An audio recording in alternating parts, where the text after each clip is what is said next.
Hello, my name's Colin Crithers, and I'm a student reporter and broadcaster at the University of Iowa.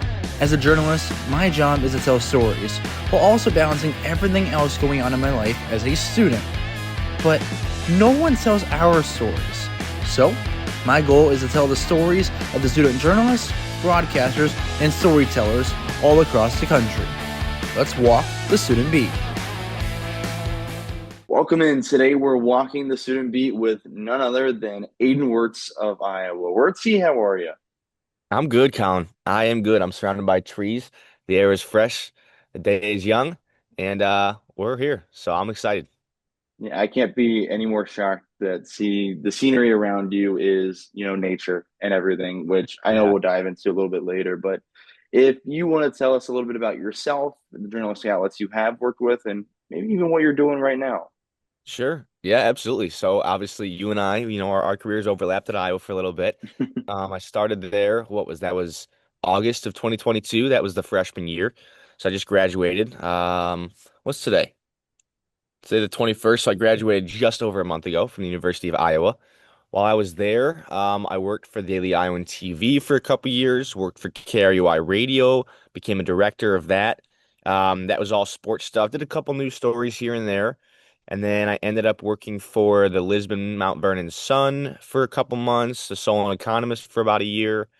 Let's see. Throughout college, had an internship with the Spearfish Sasquatch out in South Dakota, which was a fun little baseball team. They actually won the championship, so I was able to go back this past weekend and grab a ring for a ring ceremony there. That was pretty cool. Um, about me, let's see.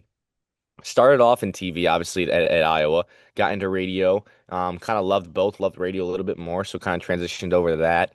And then I really picked up writing in the last 2 years, but I've really enjoyed the process of long form writing and kind of sitting down with a subject, learning who they are, following in their footsteps every day and saying, okay, let's build a story out of this that some of the main outlets don't tell because I think like media can be so fast turning nowadays. And I wanted to kind of sit and bask with the subject a little bit more. But that's kind of the overview. Yeah, if you need me to dive in anything more, please let me know. Oh, don't worry. We'll pick it apart piece by piece. I gotta ask real quick though, just because for those listening, we are really good friends. And how weird is it to look at your phone and say, "Yeah, it's been over a month since I graduated." Oh man, that's that's That crazy. sounds Pardon horrible. my morning cough, but it's it's nuts, man. I mean, gosh, it's so weird. Like life is going on, and that's the funny part. I think sometimes people think that it's graduation. It's like, oh, it's this world-stopping event. It's like, oh my God, you're a real adult now. But I think the cool realization I've been coming to is over the 4 years, like you've been prepping for this. You've been preparing to become a real adult. I mean, you already are a real adult. Now you're into the real world, as people call it. Um, but it is weird, and I think the weirdest thing is not seeing some of the people you saw consistently. And I'm not talking about like the best friends because I'm still in contact with my best friends from Iowa. That's awesome. Like we're going up to Grand Haven, Michigan next weekend, and then we're gonna, be at a concert. Like that's awesome. The weirdest part is the people you saw that aren't like your close friends, like the people you saw in between classes that you were like, oh, hey, I just saw, this guy. And now you're like, I might not see that person again, ever. That's crazy. But yeah, it is nuts. But I am grateful for the 4 years at Iowa. I mean, we'll talk about that, I'm sure. But that was, man, I wouldn't have done a single thing different. Maybe take like a growth supplement. But besides that, you know, it's about it. I would like to be a little bit taller. Could have tried out for the basketball team or something. Yeah, I think we'd all like that a little bit. I was always, when the doctors always say, like, yeah, like when I was growing up, it was like, yeah, you'll be 6 foot at least, Yeah. maybe 6'1". That's what they always said. And I, Yeah. no, no, No. did not touch that. Didn't sniff it. I was always like the shortest kid in the Yeah. classes growing up until like, I don't know, never. Maybe eighth, seventh or eighth grade. I wasn't Yeah. the shortest, but I was like the third shortest instead, which was Yeah. nice. But okay, let's go ahead and pick apart your Let's journalism do it. career a little bit. Let's start from the beginning, as every story All right. usually does. What got you into journalism? What did you realize, like, hey, this is something that I want to pursue? Yeah. It started, I guess if we really want to start, it'd probably be middle school. And this was less about the investigative, like reporting journalism, more just about the idea of writing, and that kind of fed into journalism. So my eighth grade English teacher, Stephen Driscoll, huge old school hip hop fan, huge slam poetry fan. He had an assignment for us in the eighth grade year, which was to write some sort of poem or slam poem.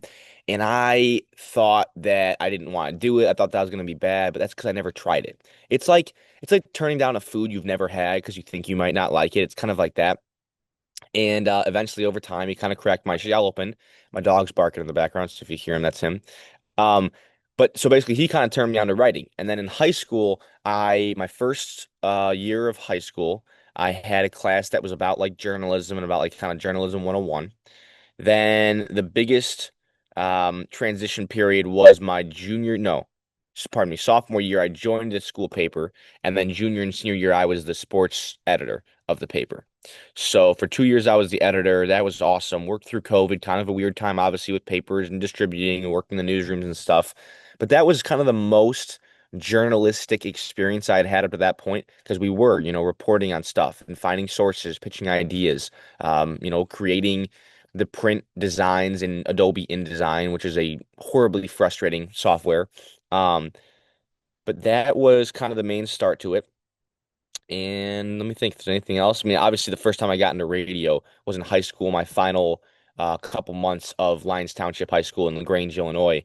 That we broadcast a game versus Proviso West. They stunk in basketball, and then we broadcast a game the next week versus Glenbard West, and they were the opposite. They won the state championship that year. All five of their starters went to a Division I school, so we basically were David versus Goliath that night, and we actually hung in there pretty tight.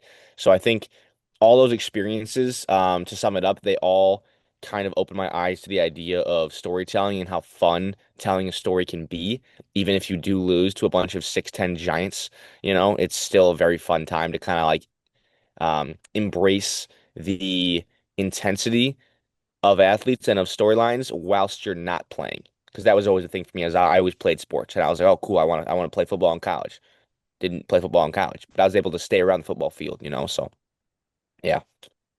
Yeah, that's the nice part about like again, like this summer, what I'm doing the same thing you did last summer is like calling baseball year with the summer collegiate team, and that's what Right. I played through high school, and it's nice to still be around the game Yeah. and kind of feed the.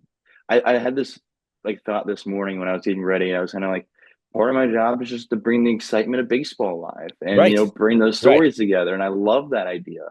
Yeah. Yeah. It kind of feels when we did it last summer, I had a couple people text me and they were like, you're kind of just living a Sandlot-esque summer. And oh, here he is, my dog. But like that is so cool, You're just sitting there and you're like, hey, I'm in a random town that I would never go in, probably besides for a little internship. And you get to try to elevate the gameplay, to the best of your ability to cater to the people of the town. Like people in California might not listen to the Hop Down Hopper. They might not. But the people of the town, like they might enjoy it. And the more you can bring the intensity and match the energy of the game, like yeah, count me in. That's awesome. Exactly. Like that's the mindset and the idea. Like, okay, yes, I'm telling the stories. I'm going to be like honest about everything, but I'm also going to cater to like, all right, what's the hop town area? I like being able to come down here a week before the season started and Right. kind of just get myself familiar with the area and be like, all right, these are the people, it's the type of people, this is what they want and look for in their type of Yeah. broadcast and media and their baseball style. So I've Yeah. been able to kind of like try to tailor that to our broadcast, and I think it's paid off pretty well. Good. That's awesome. That's exactly what you should do. That's awesome. Exactly. And I think the nice part of that is we learn a lot from our work that you mentioned earlier. You spent some time with DITV, also with KRUI as a sports director there. But I know a big thing for you is being a writer. And Mhm. that's something you really tailored into a little bit more, I think, latter half of your college career. Yeah. Um, what about writing just spoke to you a little bit more? Great question. I think for me, I was able to really take my time with it. In TV and radio, as you know, it's not to say that you can't take your time in building a package or building a storyline for a broadcast. Um, because in radio, I loved the fast paced. It was great. Like you have to think on your feet. That's awesome. In TV, you might have to go to a breaking news event and flip it the same night. But with writing and the long form features I worked on, I was able to sit there for weeks at a time and say, okay, I've had this interview here. I've gone to this guy's workplace here. What's another thing I can do? I was able to like really, really sit down with it and take my time. And that was pretty cool because I think from some of the stuff I've posted, one of my big things is, and we even talked about it before the meeting started, is like life is very go, go, go. How can we slow down and kind of let our brains relax a little bit? And once you get into the writing process, it can be stressful, but the entire planning process should be exploring all the avenues and all the options of how can I make this the best possible story. So I think to answer your question very directly, it was the fact that I was able to sit there and think about it longer than I had in other mediums like radio and TV. And a more philosophical answer is that I think I learned a lot about myself through the writing process.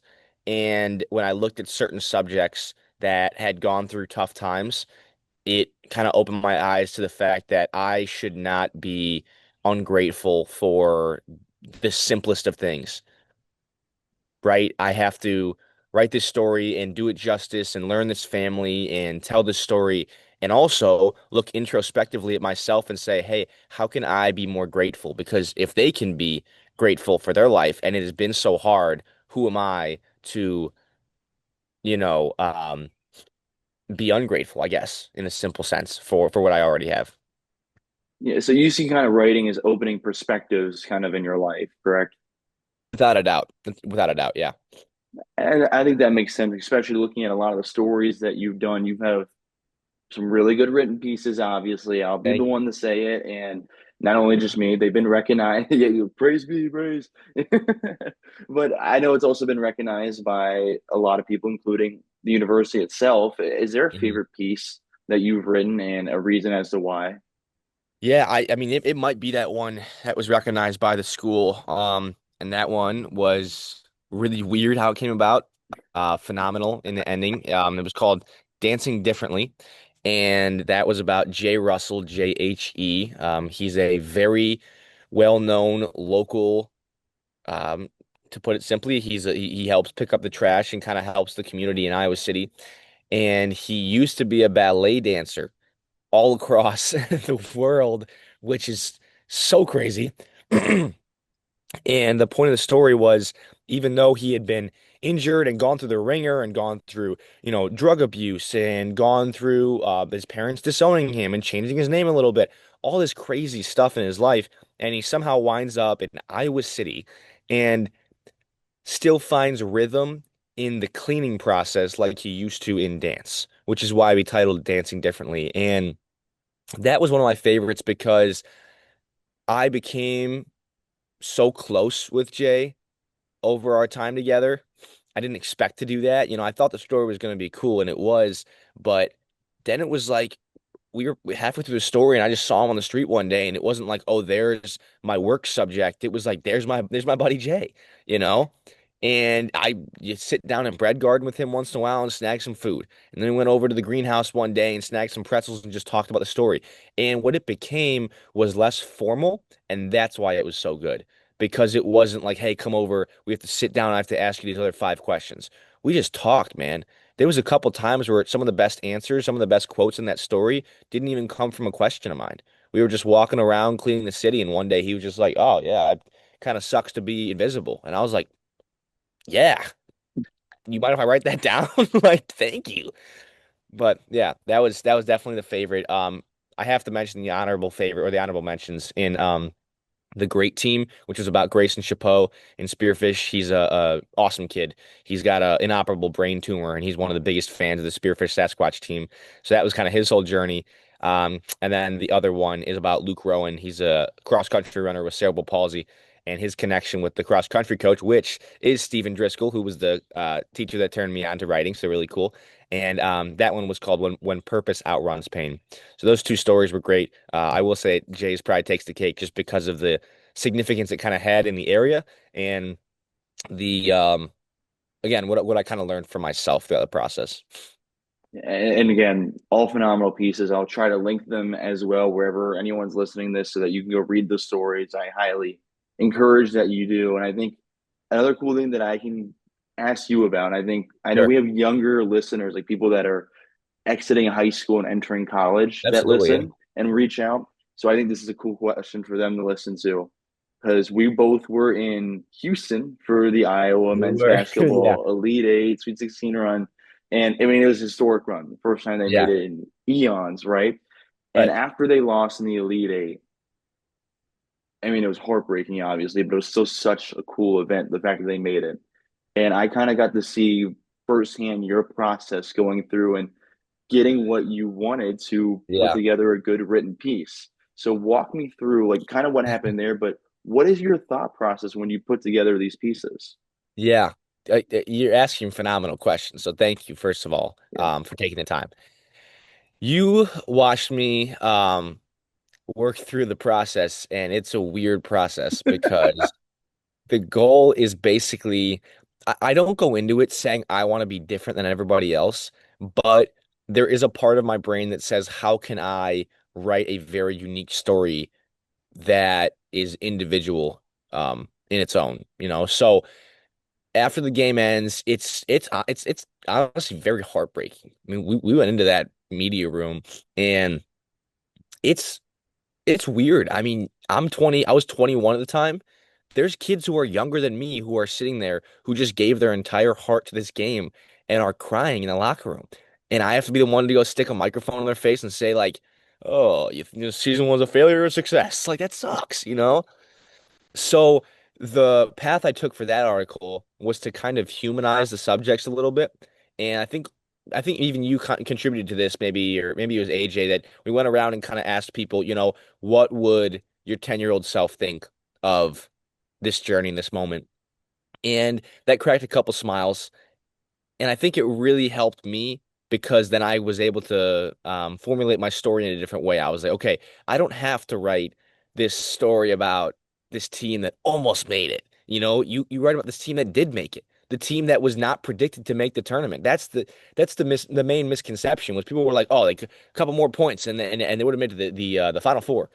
They made it to the Elite Eight, dude. Like that's a win in itself. I know they want to get further, um, but that was a win in itself. So the angle I took for that was the devastation from the tournament and how sad the players were and how kind of almost bleak the locker room looked after, but also the success that already was. And the fact that even though they didn't win, they didn't have to, you know, beat, Illinois by 50 to already claim it as a success. I think there is such pride to be taken and such pride to be given to those or such recognition to be given to those players and the coach. So obviously the process that you saw me work through was how can I find weird little details and incorporate them into the story. So when we were leaving the locker room, I noticed that they had these Velcro brackets that were up along the inner perimeter of the locker room. And one of them had been broken in half and shoved deep into this trash can. So we went back, we went back, you and I am digging through this trash can to find this broken bracket, which is surrounded by banana peels and plastic water bottles and the electrical tape that used to put up all the banners in the locker room. And the goal there was to bring people into the moment and say, this is what it smells like. This is what it feels like. This is what it looks like. And most of all, this is the overwhelming sense of heartbreak, but also triumph in a way that comes from a team that shouldn't have made it and did. How cool is that? You got to watch a group of guys who are quite honestly not much different than Division II basketball players or low Division I basketball players who have come in from all different universities and a brand new coach. And in their first year, they make it to the Elite Eight for the first time since what, 1987? I mean, that's crazy. So I wanted to formulate that story in a way where it would be different, it would be unique, and it would be symbolic of their journey. That broken bracket at the bottom wasn't just a bracket snapped in frustration because of the loss, but it was almost emblematic of the way that March Madness tournament brackets break because teams surprise you. And Iowa surprised me, it surprised you, it surprised us. So You could take that as you will, right? A broken bracket is sad, but also a broken bracket is a surprise. And in March, man, there's the surprises keep flowing. So that was kind of the goal of the story, was to write it that way. Yeah, I mean, it was a beautiful run, and of course, a beautiful story that I'll also try to link as well. I think one of my favorite parts is usually like the leads, right? And the lead of this is very good, but that final line, dude, Oh like man. it's very necessary. But for me, I'm going like, oh, was that necessary to make me feel like that? Yeah, yeah, that was heartbreaking. I keep using that term, but it was, it was we were so proud of that team, but it was heartbreaking. And that final quote that you're talking about, right? It's towards the end, and Ben McCollum was talking about the journey a little bit, and about, I think he was talking about Bennett Sturts and their journey together, and then the final part is he kind of pauses, and he almost stuttered, and the final thing is he goes, "Oh man, I almost said the final four because Iowa would have made it there," and he almost slipped up and said it, and we were points away, mere points away. I mean, you have it, it's at your fingertips and it slips away. I mean, that's just devastating. But yeah, thank you. That was a good final quote. And that was, yeah, reading it back or even thinking about it again, it's kind of like, wow, it's depressing, but but very cool. I can still feel that line like running up like shivers in my arms. I remember Right, hearing that when we were there talking to Ben McCollum and thinking like, all right, at this point I've covered so many things that I don't really go wishy-washy one way or another when things happen.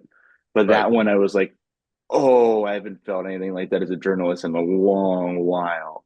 So Yeah, I mean that one ran up there. But I think the point you brought up with I don't go into the mindset of trying to be different. I think it's the same in like the broadcast world where I mainly right, focus in is like something I've been doing recently. Sure, I'm not replicating anyone, but I'm learning from other people and I'm trying to implement different things. And then you still have to do it your style and your way to be right, natural. right. That's one of the biggest issues, again, for anybody, any journalist listening, any hopeful journalist, you, me, anybody. I think one of the big things is you can't go into an assignment or a job and say, okay, I want to be like this person, and then try to reenact everything they do. You can aspire to be as energetic or as tactical as somebody, but I think you have to find your own voice in whatever you do. And that could mean in broadcasting, that could mean in TV, that could mean in writing. You have to find the way in which you enjoy to do it. Because the worst thing is if you're trying to replicate somebody's success and you don't like the process of writing. Like, I like the way I write. Somebody might hate the way I write. That's okay. That's why journalism is cool. It's not math. If 4 plus 4 is 8, it always will be 8. But in a journalism article, there's no numbers. It's all words, You can mix them up any way you want to. You can't spell things wrong. You have to spell things right, but most of the time, but yeah, you're exactly right with that. You're exactly right. You want to find your voice. You want to be unique and individualistic. Um, but that's a huge learning curve. It's hard because my first couple years at Iowa, it was like so enamored by being like, punctual and like almost I came on like a live TV once in a while and I sounded like so serious. I was like, why am I doing that? That's not me, Like I can smile, That's fair. I think that's the fun part of like it's something as you said so hard to learn is finding your style. When I'm asked, "What's your style when you're like calling a game or when you're doing a TV package?" I'm like, Right. trying different things and seeing what works for me. Right. Right. That's the big thing, and I think that's something like even still now I settle in with. Yeah. 100%. 100%. And I guess we'll put it this way: I'll coin a new term. Don't be a Dylan Raiola. Don't Yeah. be copy There you go. Patrick There you Mahomes. go. There's Make my that a little t-shirt. jab of the That's gotta be a t-shirt. You can sell that. don't be a Dylan Raiola. That's gonna be. I'll coin that one. Put it on a T-shirt. And there's my jab of the episode. There you Is go. even though he's not at Nebraska anymore, it still counts because he went there. Yeah. So, That's um, right. uh, I'll start to turn my attention a little bit to your Sure. radio work and broadcasts, as well. Obviously, with KRUI Sports, a student radio at the University of Iowa. I think one thing that most people look at you for and are like blown away by it's wow is the amount of creativity in every call and the weird, fun phrases. th- I don't see anyone else get as creative as you do, whether it's play by play or color, with the just random phrases you throw out there. Where do you Yeah. come up with half that stuff? I think I watch a lot of shows and TV, and so when I compare or create analogies, I'm pulling from all this media that's inside my brain. So when I say something, it is like individual, it is creative. I have to like put the things together. But if I just watched a movie, I don't know, like for example, what did I just say the other day? Okay, um, Ferris Bueller's Day Off. You've seen that? Yeah, of course. Okay. You know the scene in the beginning where he's like faking to be sick in front of his parents? Yeah. Okay. So the other day, I'm watching a baseball game on TV. It's Cubs Rockies, and this pitcher for the Rockies, every time he gets the ball back, keeps licking his hands. I'm like, man, he licks his palms more than Ferris Bueller does on a beautiful day in the city. And it's funny because if you can tie it together, in the beginning of the thing, he's like, I know it sounds childish, but you lick your palms. And it's so stupid, but it's so funny to me. So I really do think I pull a lot from the media I consume, which a lot of it is movies and TV shows. Once in a while, it's a book. Once in a while, it's a meme I saw on TikTok or Twitter or something. But yeah, I think that's so fun to me because it keeps my brain moving, and I'm not overly serious when it comes to that work. Very, it keeps it fun. I think that's very Chicago of you as well with Ferris Bueller's Day Off. Yeah, yeah, exactly. Bringing that around. Again, it's not everything is just like, obviously everything is fun. We're keeping it light, but we also do some pretty cool things. Is there a We favorite do. broadcast you've done or maybe place you've been able to visit because you've Hmm. been the KRUI sports director? Yeah, I mean, man, it's tough not to say Houston. I mean, Yeah, I think that win versus Nebraska in the Sweet 16 will forever be my favorite broadcast, unless I do more in the future. Um, because man, I mean, beating Nebraska anywhere is fun. Um, being in Houston, having driven down there on a Tuesday, 15-hour drive, long drive, sitting a row behind some of the really cool I mean, Kevin Harlan, like that was unreal. Being there with you guys honestly was great because we were able to go back in that media room and kind of all jam our brains together. So being with people makes the broadcast and the travel experiences special. But I will rattle off a couple. And so I mean, you're included in one of them. Going to the shoe was awesome. oh, yeah. I know we lost big time, but I'll always have this video of before the game when you're standing there with a football and you throw a football to me in the end zone and I catch it. It's just kind of fun. Very lighthearted activity there in the shoe. That was a fun trip. The Rose Bowl in California, lost that one. The Coliseum this past year, lost that one. Uh, man, There's we there's lost an a lot of unfortunate football trend right now. games, right? But what else? What else? What else? It was really fun to go to the National Wrestling Championships for TV my sophomore year in Kansas City because that was a whole new world of craziness. Like football is awesome, baseball is great, basketball is fun. I didn't call these games, this is for TV, or call these matches, pardon me. But man, the wrestling fans are absolutely insane. So one time, and the media, one time you couldn't have your shoes on the mat for like the championships. So I took one of my shoes off to lay it like on the mat to hold my spot as I went to go interview one of the coaches. I came back, my shoe was gone. So I'm looking for my shoe. I asked the security, I'm like, hey, like, did you see a shoe? They go, yeah, some dude came, took it, and just threw it in the garbage. I'm like, huh? What do you, where? So I go over to garbage, and it's not like one that has like an industrial lid. It's just like a little like bin. There's my shoe. It's just in the garbage. So I just take it off and put it back on. And I walk over to the mat, and some guy goes, "Yeah, like I can tell you're like not. You haven't been here a lot. Like you can't put your shoes down the mat." I'm like, "So you just throw in the garbage? Like what are we doing?" Anyways, moments like those are kind of fun because you always remember them. Um, yeah. That's a long way of saying the favorite experience definitely still is Houston, just because I was there with you guys. It was my final trip, and what a cool final trip. What a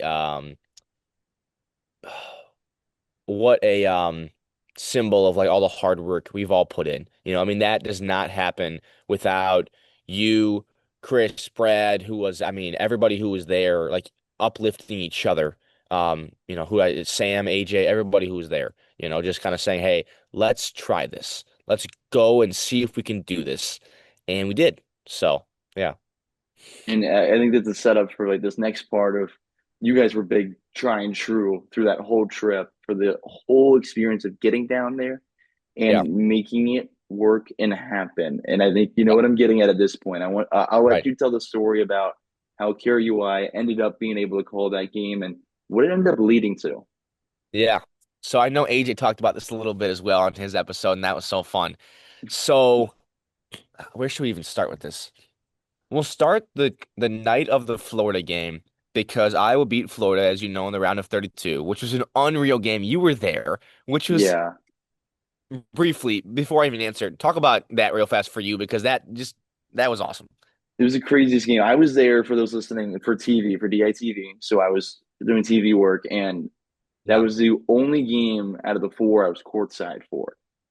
yeah, And I'm just sitting there, and I was next to one of the Florida reporters actually, and we were just talking. He was thankfully like really good guy. Just talked about like yeah, very objectively like what he thought about Florida. Um, and I was thinking, yeah, might be a little bit of a decent game. I thought it'd be a decent game, but I didn't think right, they'd right. win that. I thought maybe No, 8, 10 point loss.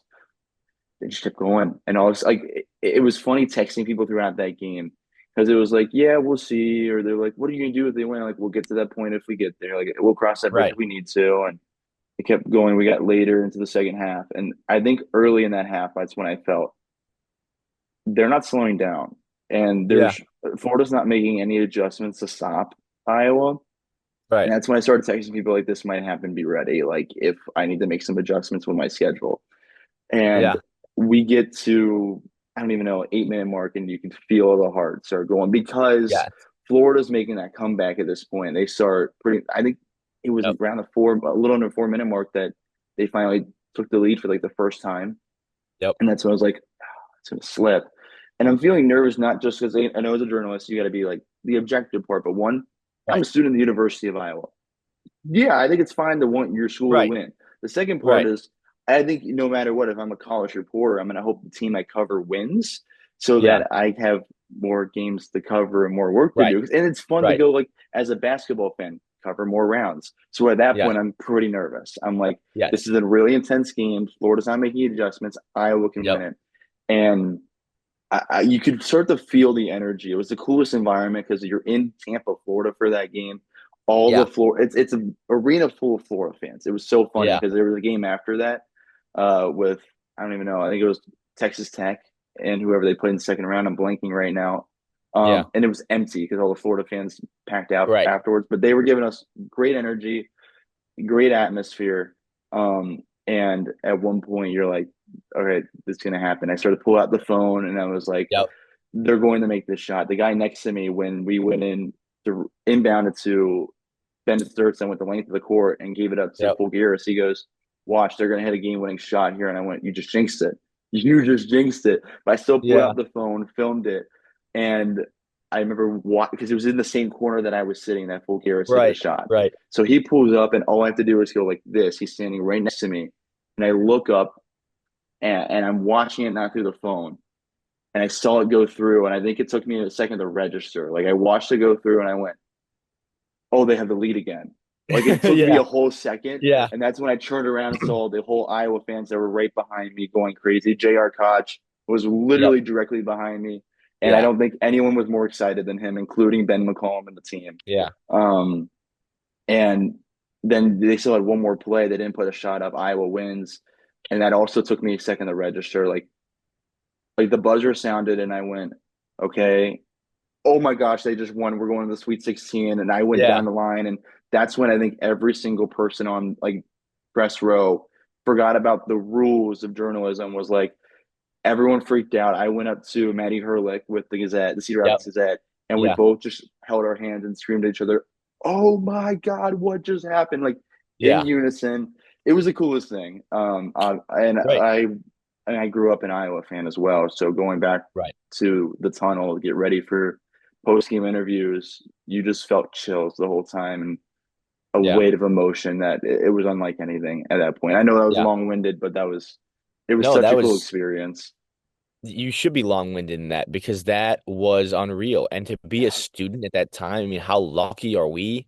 Yeah, it's so hard to Unreal. explain too, just being there. Like again, that was the atmosphere they wanted, was the Right. away game. Anything with energy, and it had so Yeah. much energy Yeah. throughout that game, front to back. Because it wasn't like Iowa was just blowing out Florida the whole time. They just boat Right. raced into the end, and Right. Florida didn't make the adjustments. Right.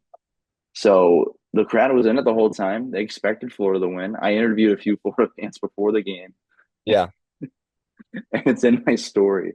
This little kid goes something about like we don't need any luck. We don't need anything to go well. We're number one, or it was something like that. It was like Yeah. we'll win by Yeah. 50. We'll win by 100 points. Yeah. And I was like, yeah, probably at that point. And that's the one Right. thing I thought of afterwards. After I calmed myself down, I was like starting to think about what I needed to get done, what I wanted to ask, Right. how I wanted to tell this insane story. And that was also the first time I ever pre-recorded stand-ups. Yeah. I was gonna try to get that story out within minutes, and I pre-recorded Yeah. stand-ups, assuming that Florida was gonna win that game. Yeah. Yeah. Needless And to you had say, to I had to change refilm things a a lot little of stuff, bit. Yeah. and I Oh didn't man. pre-record again. Yeah. Yeah. That's gosh, that's unreal. It's unreal. Um that's crazy. So I guess to finish that answer now, did you Sorry, or the no. That was perfect. I wanted you to do that because that sets it all up. of Because course. again, the standards, not standards, what did you say? The regulations of journalism kind of went out the window. Everyone's kind of freaking out. That was Yeah, awesome. everyone. It You was know? the crazy. It was the story of March. Right. It was. It really was. And that's kind of what birthed the idea of the Fulgaris quote afterwards, which was March is for the dreamers, and there's no better dreamer than us, which was an awesome quote, and we kept using that. So that night, that's the night of Florida. That was that Saturday night, Sunday night, whatever It it was a Sunday was, night game. Sunday night, and then the Sweet 16 game was the Thursday, that upcoming Thursday. Yeah. So I text a couple people and I'm like, hey, like, can we make this happen? Like, can we go? And my main boss at KRUI is like, hey, like, if you can, go for it, but we have no budget. Like, we have $0 left for you. That's not on him. Now, I'm not blaming anybody. I don't know where it went, but we don't have the money. So I'm like, okay, cool. Less likely, but let me just do something for fun. Let me pop our names into the form to apply for credential, myself and AJ. And the next morning, I get an email. It's like, you've been approved to go to March, or to not to go to March, to go to Houston. I'm like, let me make some calls, figure some stuff out. So I call Brad Schultz, Hawkeye Round Table, and and Brad goes, hey, we're driving up on Tuesday morning, 15 hours. And I'm like, I'm there. Don't even care about the classes. I'm coming. AJ can't go. He's got a little bit of work, so he flies in. I think Wednesday night was when he flew in. Thursday morning, the game comes. We are prepped. We got our sheets. We are ready, man. We got our suits. Everything's groovy. No, pardon me. It was actually Wednesday night that the chaos all started. AJ must have got in. Did he get in Tuesday night, Wednesday night? You got to win because he Something. was not to spoil anything, but he was in the air during this. You're right. You're right. That's right. I keep the timeline's so foggy It's because everything that happened. everything just kind of merges together. Yes, exactly. And so then it was, oh my God. Then we get a text from James Allen from the U Iowa, SID, and James is great. He communicates, it's funny. The funny story I always tell about James is my freshman year, he got mad at me once because I didn't have my camera set up right for Tom Brands, and he was right to be mad at me. He held me accountable, and over the years, we got to, grow a little bit closer. But our final year, right, where they were in Houston, and James texted me and he goes, hey, I don't know if you guys are going to be able to broadcast this game, and I'm like, that's kind of weird. I mean, we're here, we got our credentials approved. And he goes, no, it's not that you guys aren't here. It's that there's a problem with like the rights, the radio rights. Did you guys apply for, do you guys like put in an application for the rights to your broadcast? Because the company that runs it all is Westwood One. And I'm like, I have no idea what you're talking about right now. I don't know anything about this. And apparently it was like, I don't know, my boss at KRUI or somebody that was supposed to like let me know. I didn't get notification or any notice. I probably should have done the research myself. And so now we're sitting at a barbecue joint. We're freaking out. The next morning comes. It's Thursday morning. We don't know what we can do. James keeps texting us. He's helping out a lot. He says, okay, maybe we'll be able to do this. AJ calls Gary Dolphin. We're emailing people from the NCAA. We're saying, guys, please, we are two 21-year-old folk. Please let us go, or please let us call this game. Like, we're here. We are here for the game. Thursday morning rolls around and we get a couple emails back that says, hey, like, you might be able to call this, but we need you to sign some forms. So basically sign my life away on like 4 electronic forms. It's like, you can't distribute this, and if you do, we can terminate your contract with us forever. You can't, record this. You can't do. It's like a billion things in this list, and we're like, you know what? Fine, as long as we can broadcast the game and say we did it and be there for it. Can you imagine if we didn't? Can you imagine if they didn't let us broadcast the game versus Nebraska? Oh my gosh. I would have you probably would have had to bury me under the court in Houston. I would not have come home. I would have been so depressed. Anyways, so that happens. We finally get the forms through. They said you can broadcast the game. And then about 20 minutes after that, we get an email from a guy at TNT, Turner Sports, and he says, hey guys, we just saw your credential come through.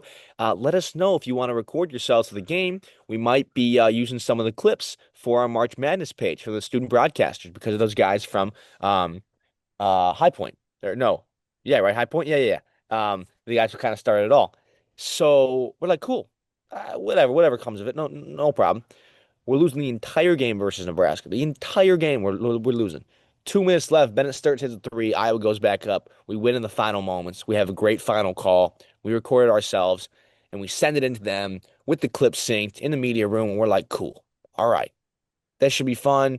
Maybe they'll post one thing about it. Who knows? Next morning comes around. We're sitting there in the hotel lobby of a La Quinta, about $70 a night. And this is like the budget of budget hotels. We're eating Texas-shaped waffles in this thing. And we know that at 9 a.m. we're gonna get some sort of, published thing because they've let us know that. But then the thing just freaking blows up. It was awesome. We're sitting there like kids on Christmas Day eating these waffles, and we're like, you think they'll post it? Like, what time do you think they'll post it at? 9 a.m. hits, we get tagged in 4 different sites on, TikTok, Facebook, YouTube, Instagram, and then our friends start seeing it. And that's the coolest part. We don't want recognition from anybody besides our closest friends. Like, if it comes, great. It got, what was it? It got 250,000 views on Instagram, 400,000. Like, those are crazy numbers on YouTube and all this stuff, and great exposure for KRUI. Like, that was what we wanted most of all. But the coolest thing is knowing that like your friends from Iowa are like, oh my God, I saw you. This is so cool. Like, congratulations. You've got family. You've got yourself who watched March Madness growing up. And here you are at March Madness calling a game posted on the March Madness page. Like, there's no way you could convince me of that. So, as you mentioned, I always like to kind of like be a little childish and silly in my broadcasts, but I like to be a little childish and silly in real life too. And I'm sitting there, just kind of basking and realizing what just happened and what we've just kind of accomplished and how far we've come. And that was the coolest thing. Kind of sat there. I was like, AJ, Colin, Chris, Brad, everybody, Sam, thank you for being here with me because this is a historic moment for Iowa, for radio, and for us. Like, there's no way we would have thought we'd be here before the year started. No way. No, no one would have ever thought it. But I mean, it turned out to be, and you're on that page. You're part of March. You're part of the story of March. I think that was a cool part of being Yeah. with Iowa on that run, being like one of the biggest stories of the tournament. Is as a Yeah. student broadcaster, we got to kind of elevate ourselves a little bit. All eyes were on Right. Iowa. Let's make the most of it. Right. Exactly. That's honestly, I didn't even think about that phrase you just said, and now I might make a t-shirt for that. We can put it on, like, everybody who was there for Iowa media will distribute them. Part of March is a really cool idea because you're right. You contributed to the coverage and excitement of that month. So that's really cool. It's Part of March. so cool. Yeah. Like I don't think I think about that part enough, really at all. It's so cool to think because, like, again, everyone loves the March Madness tournament, and some people do more than others. I mean, you look Right. over and see Cole Adams on Twitter or X or whatever, Yes. and he's standing with the big old tournament bracket in Indianapolis, which looked sick, by Right. the way. Um, but yeah, saying like there's a reason there's so much excitement and thrill with March Madness, and we were part of giving that out to people. Right. That's crazy, man. Like That's that's I've that's never just thought about it like that. yeah. That's Yeah. I mean, cool. You literally, you personally provided coverage for Iowa fans who weren't there. You helped elevate the excitement. You're in pictures and in videos of the arena. You were there for the Fulgaris shot. Like, I mean, you're part of March. And it wasn't like our stuff was just as, oh, you're a student journalist, so you're just Right, learning, not doing stuff. That's the reason we have this podcast is like right, there's people doing good work that are students, and our right. stuff did get like from Chris to Brad to you guys to our Yeah. photos from Sam, all like the photo from Sam from Fulgaris, by the way. But like Oh my gosh, dude. they all got so much like Yeah. a site like so many people saw it. But yeah, that Yes. photo, by the way, side note, Oh, oh my, that was awesome. Awesome photo. Don't let Sam know I said that because, obviously we I'll always cut throw this jabs at out. each other. But yeah, no, I'm I kidding. don't no, I She don't want Sam to have any credit. Don't worry. Sam's stuff is phenomenal. It is sick, like so cool. And it's funny because when you watch somebody taking a photo, you're kind of like, oh, that might be a good angle. And then you look at the photo later and you're like, oh my God, like that was nuts. Sam's all right. She's okay. But No, that was what I would say if Sam was yeah, cool. That was what I would say if if she was a cool person, nice, kind, no. No, that photo though of like if for people that don't know, it's of Fulgaris after he hits the shot, he's pointing up and there's a cool story Yep. behind it. You can go into it if you want. And that became the front cover of the student newspaper. And the amount of people that message, I think all of us, like Brant Dickey, shout out to him, one of the Yeah. SIDs at Yeah. Iowa, sent me like a couple messages saying, can you reserve me one for when we get back home, please? And that's what Yeah. happened. I like basically sent a few people some messages and said, hey, can you save two in the studio? One for me, Yep. and I'll give the other one the brand.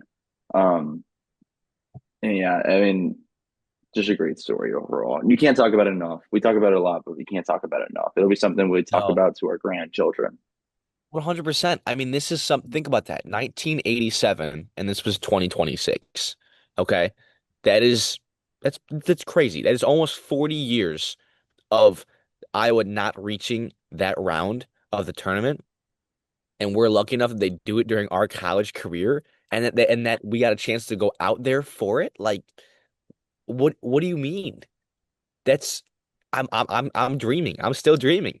Yeah, yeah, no fair. Especially as 40 years sounds like a big old drought that Cincinnati Reds would have. So I'll never see anything from them that they're so fun. But I think within university stuff, that's Yeah. probably second biggest story, only behind Caitlin Clark, Yeah. is Yeah. what we were saying. So again, great stuff there. We had a lot of cool stuff, and it just really kind of exemplified our careers and everything that we've been able to build up to, and got to relish in it for a bit. Right. I gotta Right. ask you Please. some bigger picture stuff at this point. There's Yeah. one question I asked everyone. We'll start with this. Um, Again, the big reason for this podcast is recognizing student journalism. Yep. And if you were to talk to someone on the outside, just looking at journalism as a whole, why would you tell them that student journalists are so important to recognize and to realize the work they put in? That's a great question.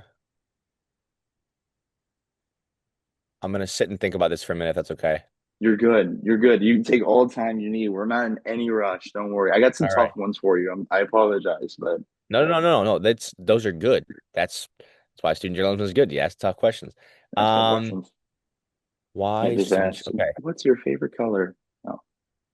Can you imagine just the whole interview is just like what do you do? What are you eating for dinner? In the press Okay. conference, that's what I asked Bennett Certs. What was your favorite color? No, I'm kidding. All right. Let's see here. I think that one of the most important reasons for one, students to practice journalism if they can, and two, for anybody, including themselves or outsiders, to uplift student journalists is because they have a perspective that is almost completely different than anybody who is doing it professionally. And it's a struggle.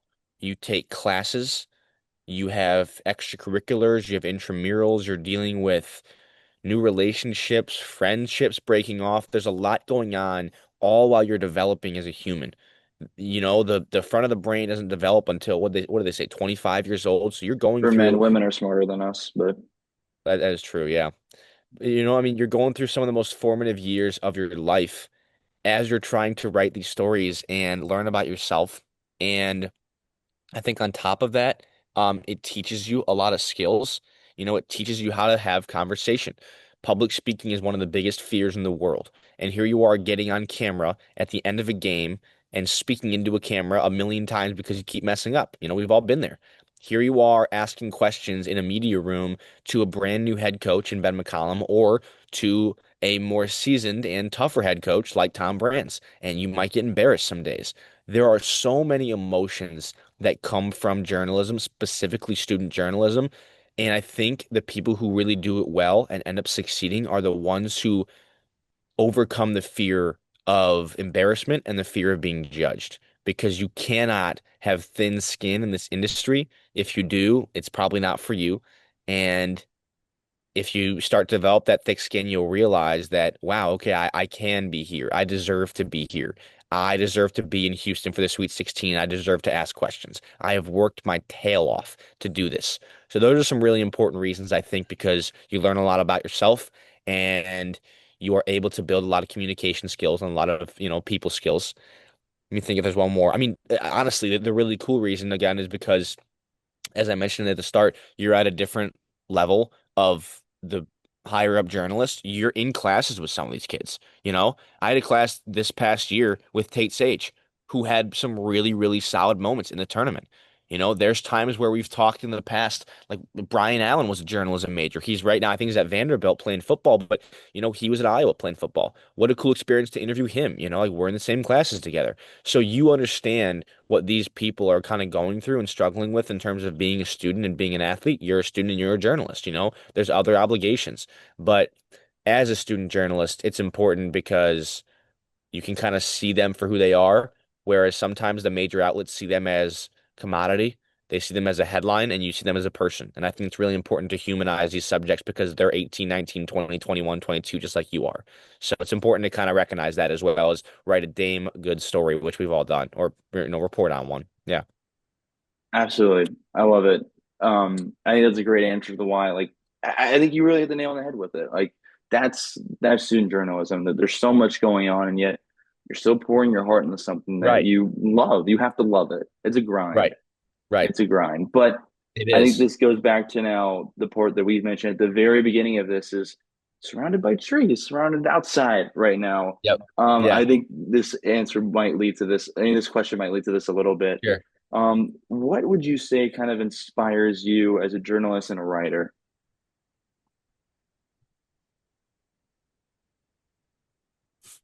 There's a word in the English dictionary. It's the word is sonder. And the idea of sonder is that everybody kind of has their own thing going on. If you look at an aerial picture of a street and see 100 people, you got to know that one of them is having their best day, one of them is having their worst day.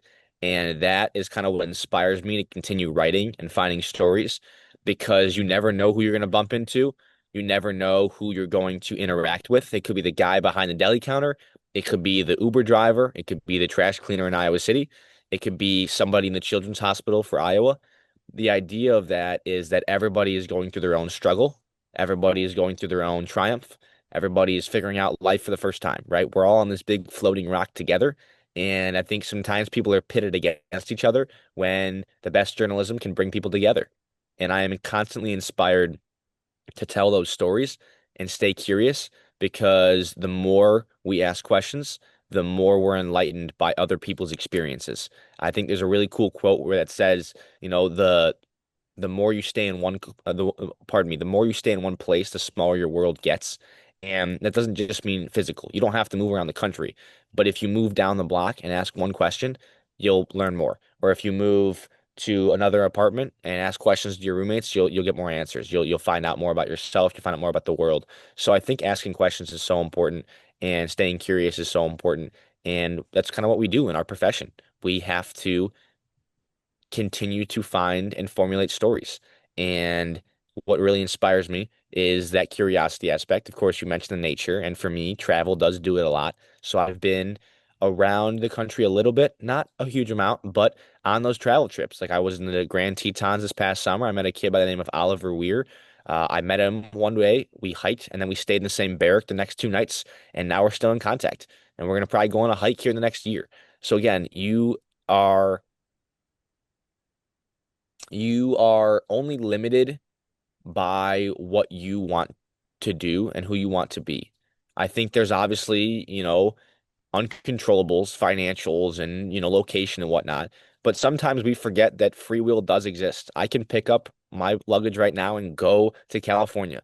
It wouldn't be a short trip. I can pick up my luggage and go to Houston and call a game. There's struggles there. But yeah, long story short, for a better, more punchy answer, inspired by the idea that everybody has a story, inspired by travel, moving my body, and finding new places and people and experiences, and inspired by the fact that I will never have all the answers. And to some people, that might be terrifying, but to me, it's really cool. Because if I knew everything, what is there to learn? The more you talk to people, the more you travel, the more you move around, you'll learn that I think, the knowledge in this world is endless. And I want to just keep finding it. I want to stay curious and I want to keep digging into it. I think that goes right into how important journalism is. Like just asking questions, learning brings people together, and that's why journalism is so powerful. It has such Yeah. an extra punch, and it's carried on for centuries, obviously. I mean, Yeah. we're going to do this thing until the human race runs out. Journalism in one form or another will be a thing. Even if it's you Yeah. go to the Hunger Games dystopian, there'll be a form of journalism at some Yeah. point. Yeah. Even if it's just communicating stories, Right. word like mouth that's on whatever it is, like sharing Sure. Yeah. stories, passing them down. Yeah. It will be something until the human race runs out at some point. Without a doubt. But um, we kind of hit on some other stuff. You mentioned like growing thick, make sure you have thick skin going into it, learning a lot of stuff Hmm. as a journalist. For someone that is a little bit newer, just entering into journalism, what would be your biggest advice for them? I think it's hard to pick out one. I know it's tough. It's kind of almost a Yeah. loaded question, but It, it's good. I would say get outside your comfort zone. And maybe if you're starting in journalism, that's pretty easy to get outside it because, or pardon me, pretty hard to get outside it because, journalism is weird. They'll send you to weird places and have you interview funky subjects. But I do think it's so important to get outside your comfort zone because when I was starting out, I was like, okay, I know sports, I love sports. But then they were like, hey, we need you to go report in a news story. And I'm like, I don't want to do that. But then you do, and you realize that there are stories everywhere. It just kind of matters the angle at which you tell it. So I would say get outside your comfort zone. And I know that's kind of like a million pronged answer because you could get outside it in writing, TV, radio, but you challenge yourself when you get outside your comfort zone. And I keep pulling quotes here, but there's another one. Is it might be a painter or something, but it's the idea that, the comfort zone is great, but nothing grows there, right? So where do you want stuff to grow? In the path that's unpaved. And I think you have to take that path in journalism or in any profession and say, how can I challenge myself and how can I get a little uncomfortable so that in the future I want to keep challenging myself and I want to keep exploring new experiences. So let's say you're a freshman coming into Iowa and you're in journalism, great. Join TV, and if you don't like it, join radio. And if you don't like it, do your own stuff. Be a freelance journalist. Doesn't really matter. Um, and whilst you're doing that, join an intramural. And whilst you're doing that, go to a new dining hall. Just keep doing new things and challenging yourself and getting outside your comfort zone because I think you'll learn a lot about yourself when you do that. I agree. I think it's a necessary answer. Getting outside your comfort zone, that's what journalism is for the most part. Before I kind of wrap this up with my last little thing, where can people find you and your work after they listen to this? Go ahead and give yourself a little bit of a self plug. Oh boy. There's two options here. I could either plug stuff or I could tell them something really cool. You could find me in like the Go for Yucatan both. Mountains. Yeah, you could find me. Let's see, in about I don't even know watch on, but in about a couple months, you'll find me on a volcano in Guatemala. If you want to seek me out there, I'll probably shave my head, grow a big beard. I can see it. I think it'd be really cool to shave my head, grow a big beard, and say something like "hair lost, soul found." As my caption. Anywho, um, so you can find me on Instagram, I guess. First name and then last name AIDAN WIRTZ, Aidan Wirtz there. Twitter might have an underscore, not too sure. Let's go Aidan underscore Wirtz. LinkedIn, Facebook, all the same. It's mostly my same stuff. If you want to at all subscribe or follow my YouTube channel, which I don't post on frequently, but I will post my senior year documentary on that. I believe that is Wirtz Travels, WIRTZ Travels. And what else? What else? What else? Hi. Um, Waving to my mom inside. I think that's about it, really. Yeah. Most of my stuff is just my first and last name, which is nice because it's not like a super common name. It's not like, Tom Smith. I'm sure there's not too many Colin Carruthers in the world either. So it's kind of nice because we kind of have a fair amount of, uniqueness. Even Aiden is not a unique name, and Wirtz is not crazy unique either, but I guess, you know, nobody has the same name right now. So I don't know another anyway, word, so you know besides what's your family, crazy? but There is a Wirtz on one of the teams in the World Cup. I think he's on the German team. He's one of their best players, dude. is he really? Tell how Well, tapped in I am. and they pronounce it Wirtz, which is how mine was You, pronounced before we came to America. But yeah, so like it's just nuts. your last name is German. Yeah, yeah, Okay. I should, yeah. yeah. I'm total genius, Wirtz. Oh no, Wirtz. it's gotta be Wirtz to me. I Right. don't Yeah, know. It yeah. sounds, that's so Wirtz. weird. But I Yeah. was also gonna give a little shout out real quick. You already mentioned it too. Please. The documentary coming out from you. If Yep. you want to experience, if you're listening to this and want to experience, like just feel what the college experience is like and why it's so beautiful, it will capture all of those feels. So it'll be out later. You can follow his stuff and he will easily have that for you. Last thing Thank for you, you, sir. Aiden, before Yeah. I close this thing out with you. I'm going to ask you the question that you asked our men's basketball team in that locker room after they lost to Illinois. All right. Growing up in Chicago, I mean, you've got some of the best sports stories ever. You've got the Chicago Cubs. They're winning the World Series in Yeah. 2016. You've got the Blackhawks and all their Stanley Cups. MJ Yep. with the Bulls. Beautiful Yep. sports town. And now you're the one sharing those stories. If you go back to your younger self that was watching all these stories develop and now share, this is what you do, what would you tell yourself? Man,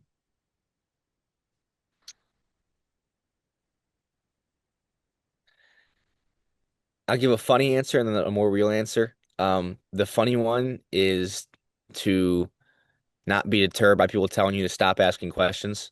When I was young, I was very much so like a why, and it was probably pretty annoying, but that childlike sense of curiosity carried through, and that's kind of how I still am now. So I would say, Aiden, 10-year-old self, stop, don't stop asking questions, bug your teachers, and in a more um proud sense and a more work hard and this is what might happen sense, I would tell him that it's okay if the path you thought was your path at age 10 is not.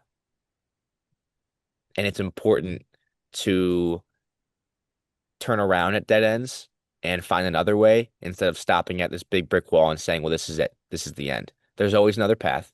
And I think, for him, 10-year-old self, it was a big like, oh, I want to be an athlete. And if I don't want to do that, I want to be, a lawyer maybe or something else. What I realized what I realize now, pardon me, and what I didn't realize then was everything that I was going through as a kid of figuring out what sport I wanted to play and figuring out, that my friends were going through this and then, my parents were going through this and I was going through like everybody has different experiences. What I didn't realize was that's what I loved the most. When I was in the football team, playing was great, but some of the best moments are ones where you realize that one of your best friends is going through something pretty crazy in life and you have to be there to support him. And your own family, one of your sisters goes through a soccer injury and you have to be there to kind of say, okay, what do you need? How can I help? All these stories in sports or in life, you don't have to play the sport to realize that it's so important to cover it, and it's so important to uplift these sports and these communities. So that's what I didn't realize at 10. And how could I realize it at 10? It wasn't always the dream to play. It wasn't always the dream to, be an NFL star, but it was always the dream to, I think, realize that, this community of sports and telling these stories is really what I enjoyed and really what I love doing. So I don't think you realize it at 10, but I'll realize it at 22 that, it's okay to kind of turn around on the dead end path and not be deterred, not be turned down by any sort of roadblock, but jump over it, break through it, and yeah, that's what I'll say. Beautiful answer. I think you're absolutely right there with, just realizing, especially with everything, like beauty of sports is uplifting the communities that we're around. So, Yeah. Wurtzy, again, really appreciate you joining me from the great outdoors here on the Student Beat. Thank you, man. I enjoyed this too. It's beautiful out here. There's birds chirping. This is great. You're in your room there with the was it Hoptown Hoppers. It's awesome stuff. Yeah, So, but yeah, I really appreciate you taking time reaching out. I know we had kind of scheduled one a little bit ago, and I'm sorry for the delay in getting this going. all good. But I really appreciate you reaching out, and it's good to see the face, man. You look good as ever. So, at some point in the future, we'll have to snag some food or something. When you're back in IC, I'll probably be up there for a game or two in the fall this year. Absolutely. We'll meet up. You look good too. So, as always, of course. Thanks, man. Not to I've been flatter using you these too new, much now. yeah, I've been using these new peptides and stuff, just pumping my face full I of can, them, I can notice, yeah. The lip skin filler looks and stuff. clearer, Yeah, you know? yeah, exactly. There we go. That's Yeah, well, it. thank you, man. Absolutely. Thank you. Thank you for listening to this episode of The Student Beat.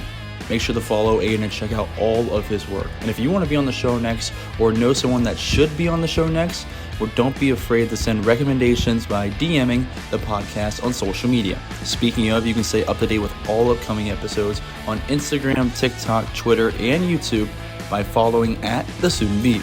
We just walked The Student Beat. I'll see you next week for a brand new episode.